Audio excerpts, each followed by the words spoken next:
durasi waktu latihan kita melebihi 35 menit, maka kita bisa menentukan di sebelah mana kita harus memotong kegiatan ataupun. Halo kawan-kawan, Assalamualaikum warahmatullahi wabarakatuh. Selamat datang di channel Pak Guru IT. Apa kabar kawan-kawan? Semoga dalam keadaan baik dan sehat semua. Pada video kali ini saya akan membahas mengenai apa saja yang perlu kita persiapkan sebelum kita melakukan per-teaching untuk PPG ya kawan-kawan.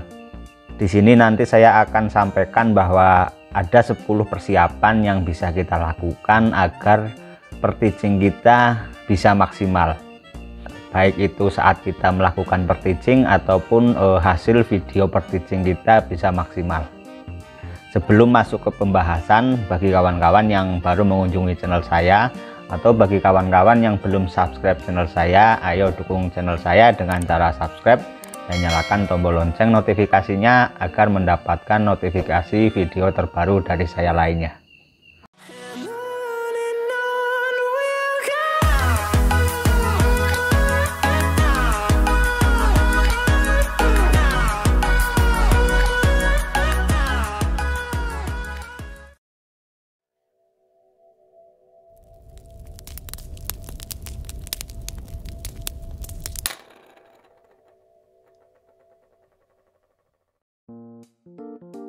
Untuk tugas PPG yang harus kita lakukan salah satunya adalah kita membuat video rekaman latihan praktik mengajar ataupun per-teaching selama 40-50 menit.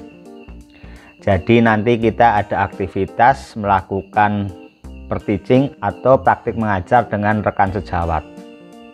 Nanti kita melakukan praktik mengajar menggunakan Google Meet dan siswa-siswa kita adalah teman mahasiswa kita lainnya. Jadi seolah-olah kita sedang mengajar kepada siswa kita, akan tetapi siswa kita adalah teman mahasiswa PPG kita. Dan nanti kita juga dilihat oleh dosen dan guru pamong, dan biasanya setelah kita selesai per-teaching nanti kita akan diberi feedback ataupun masukan dari teman-teman PPG kita dan juga dosen kita. Begitu juga oleh guru pamong kita. Dan nanti kita juga harus menyetorkan video rekaman per-teaching kita yang berdurasi selama 40-50 menit.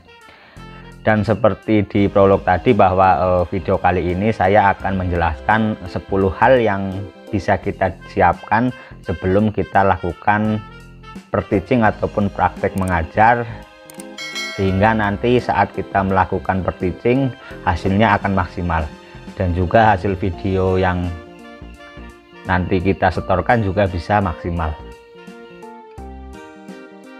Pertama yang kita siapkan adalah media pembelajaran yang menarik. Jadi nanti saat per-teaching kita akan menampilkan media pembelajaran kepada rekan sejawat kita yang berperan sebagai siswa kita. Jadi sebaiknya kita menyiapkan media pembelajaran yang menarik sehingga ketika kita akan share screen, media pembelajaran tersebut bisa membuat teman-teman mahasiswa kita dan guru pamong kita menarik untuk mengikuti pembelajaran kita. Dan kawan-kawan bisa menyiapkan media pembelajaran tersebut menggunakan PowerPoint ya kawan-kawan. Jadi di PowerPoint tersebut misalnya kita mau menaruh video juga bisa, kita mau memberikan animasi juga bisa, dan PowerPoint tersebut juga kita bisa membuatnya menggunakan aplikasi Canva yang nantinya kita ekspor menjadi PowerPoint. Lalu hal kedua yang bisa kita siapkan adalah media pembelajaran misalnya berbentuk PowerPoint sesuai dengan langkah-langkah yang ada di RPP. Jadi misalnya di RPP kita mempunyai langkah-langkah. Langkah pertama adalah guru membuka pembelajaran dengan salam, lalu yang kedua adalah langkah guru mengecek kehadiran siswa, lalu yang ketiga adalah misalnya guru menampilkan video pembelajaran ataupun lagu-lagu nasional. Maka sebaiknya kita membuat slide PowerPoint tersebut sesuai langkah-langkah tersebut. agar tidak ada yang kelewat ataupun tertukar. Jadi misalnya di slide pertama kita tulis Assalamualaikum, yaitu sesuai dengan langkah pertama, guru membuka kelas dengan mengucapkan salam. Lalu misalnya langkah kedua adalah guru mengecek kehadiran siswa, maka di slide kedua bisa kita tuliskan siapa yang tidak berangkat hari ini. Lalu misalnya di langkah ketiga adalah guru menampilkan video lagu Garuda Pancasila, maka di slide ketiga pun kita bisa menampilkan video tersebut. Jadi slide yang kita buat itu persis dengan langkah-langkah yang ada di RPP. Misalnya di RPP kita ada 30 langkah, maka sebaiknya kita buat 30 slide yang bisa merepresentasikan langkah-langkah tersebut. Tujuannya agar pembelajaran kita sesuai dengan langkah-langkah yang ada di RPP. Karena mungkin saat per-teaching kita grogi atau nervous, maka seringkali kita akan melupakan langkah-langkah yang ada di RPP. Tapi apabila slide PowerPoint kita sudah sesuai dengan RPP, maka walaupun kita lupa langkah-langkahnya, kita bisa mengetahui langkah apa berikutnya melalui slide PPT tersebut. Itu adalah hal kedua yang bisa kita siapkan. Lalu hal yang kita perlu siapkan lagi adalah, dikarenakan per-teaching itu biasanya ada durasi yang ditentukan oleh dosen kita.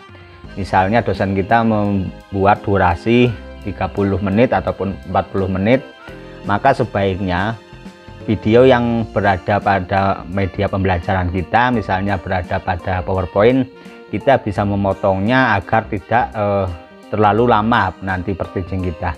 Misalnya video nasional Indonesia Raya, durasinya 4 menit, bisa kita potong saja misalnya menjadi 1 menit ataupun setengah menit, agar ketika kita melakukan per-teaching kita tidak menonton video tersebut sampai selesai. Karena nantinya per-teaching yang kita lakukan memang dibatasi, jadi tidak harus misalnya ada kegiatan guru dan siswa menyanyikan lagu nasional Indonesia Raya, maka yang kita praktikkan bisa kita hanya menyanyikan bait pertamanya saja, tidak harus sampai selesai. Karena kalau sampai selesai, ditakutkan nanti waktu per-teaching kita melebihi batas waktu yang sudah ditentukan. Jadi sebaiknya untuk video-video kita bisa melakukan pemotongan, dan kegiatan-kegiatan lain yang membutuhkan waktu kita bisa melakukan pre-memory. Jadi misalnya ketika kita menyuruh siswa untuk melakukan diskusi, maka tinggal kita sampaikan saja, ayo anak-anak sekarang diskusi. Setelah itu tidak perlu siswa ataupun rekan mahasiswa kita yang sebagai siswa mereka harus berdiskusi dulu. Jadi bisa kita langsung saja, terima kasih anak-anak sudah berdiskusi, seperti itu, agar kita bisa memanage waktu dengan baik. Lalu hal lain yang bisa kita persiapkan adalah kita melakukan latihan terlebih dahulu dengan orang lain menggunakan Google Meet. Karena per-teaching nantinya akan menggunakan Google Meet yang sudah disediakan di LMS, maka sebaiknya sebelum melakukan per-teaching kita bisa berlatih dulu menggunakan Google Meet dengan rekan guru kita, baik itu rekan mahasiswa PPG ataupun rekan guru lainnya. Tujuan latihan tersebut adalah biar kita mengetahui apakah ada kekurangan ketika kita nantinya akan melakukan per-teaching, dan apakah kita bisa, misalnya apakah tampilan share screen kita bisa nampil di lawan Google Meet kita, ataupun suara kita terdengar jelas ataupun tidak. Ketika kita melakukan latihan kita bisa mengetahuinya terlebih dahulu, sehingga saat per-teaching nantinya kita sudah memperbaiki apa yang perlu kita perbaiki. Lalu hal lain yang perlu kita siapkan adalah saat latihan tadi kita memeriksa apakah durasi waktunya itu lebih dari 35 menit atau tidak, karena sebaiknya durasi per teaching nanti tidak lebih dari 35 menit. Jadi seperti tadi bahwa video per teaching itu adalah 40 menit, maka saat kita latihan kita harus memastikan bahwa praktik mengajar kita tidak lebih dari 35 menit. Dan kalau misalnya ketika kita melakukan latihan, durasi waktu latihan kita melebihi 35 menit, maka kita bisa menentukan di sebelah mana kita harus memotong kegiatan ataupun mempercepat kegiatan tersebut.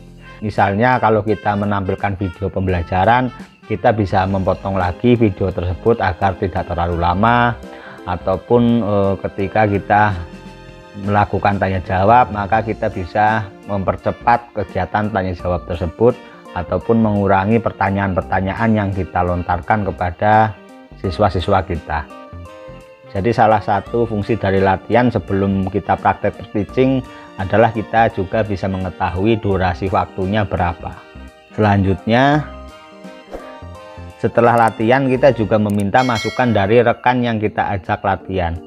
Jadi misalnya kita menanyakan pendapat dari rekan yang kita ajak latihan, apakah tampilan share screen kita kelihatan atau tidak, lalu apakah suara kita kurang keras ataupun tidak, dan apakah video yang kita tampilkan ada suaranya atau tidak, dan apakah misalnya gestur tubuh kita seperti gerak tangan kita itu terlalu kaku atau tidak, dan lain sebagainya.